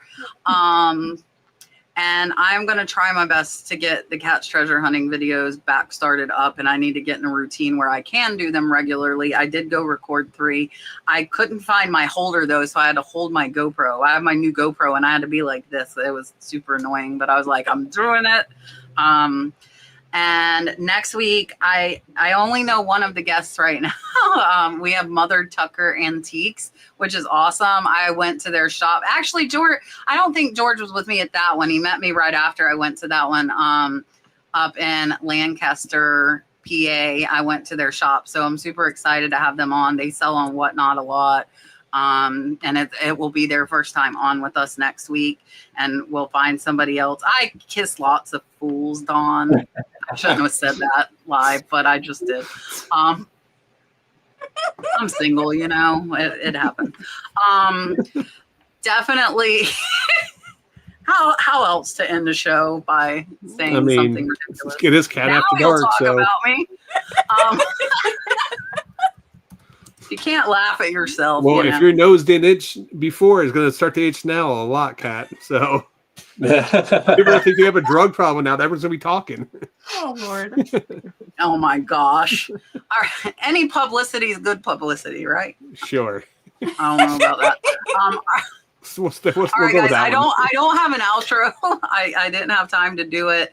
Oh gosh, y'all are killing me. You're killing me. I'm glad I'm not drinking tonight. Then I don't know what I'd say.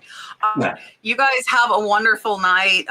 Make sure to follow everybody if you're not. It sounds like Rod and Katherine are both close to milestones. Rod's channels are all in the description, as well as Katherine's and George's. And subscribe to me if you haven't, and we will see you guys next Tuesday. Bye, guys.